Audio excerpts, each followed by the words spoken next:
Twitter says advertisers stopped spending money in reaction to protests. So not just the big hack coming at Twitter, but also the advertising revenue, that's how they primarily make money.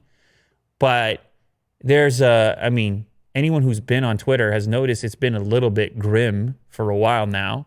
For many reasons. You went straight from virus stuff to protest stuff to the violence that predicated the protest. I mean, it's not the most advertiser-friendly content. It should be pretty obvious here that if you're a big-name advertiser, I don't know who you are, you're Coca-Cola, you're Procter & Gamble, you're General Electric, you're Ford Motor Company, whoever you are, you don't necessarily want to be alongside that stuff. So here we have some actual evidence coming from Twitter. And of course, we're here on YouTube. YouTube also is an ad-driven platform.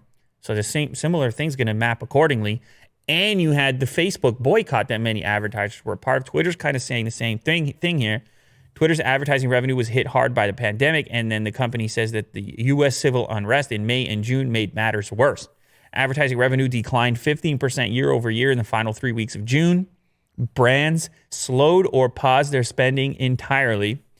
Prior to this, we had, as I mentioned, the Facebook thing where companies like Coca-Cola did a complete pause button. Sony, we talked about with the PlayStation marketing. They said, we're going to go off Facebook completely. So it's a little sensitive right now. Mm-hmm. And if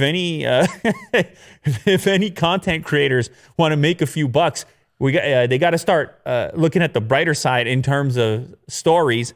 It turns out there's a reason, Will, why those news channels like CNN, it's all pharmaceutical ads when you log on there, because it can be a grim thing at times. Mm-hmm. It could be a grim thing at times. And I'm not telling people what to talk about. You got to talk about the issues. You got to talk about what matters to you, obviously. But you can't expect everybody to want to advertise on it either, because it doesn't really make a lot of sense.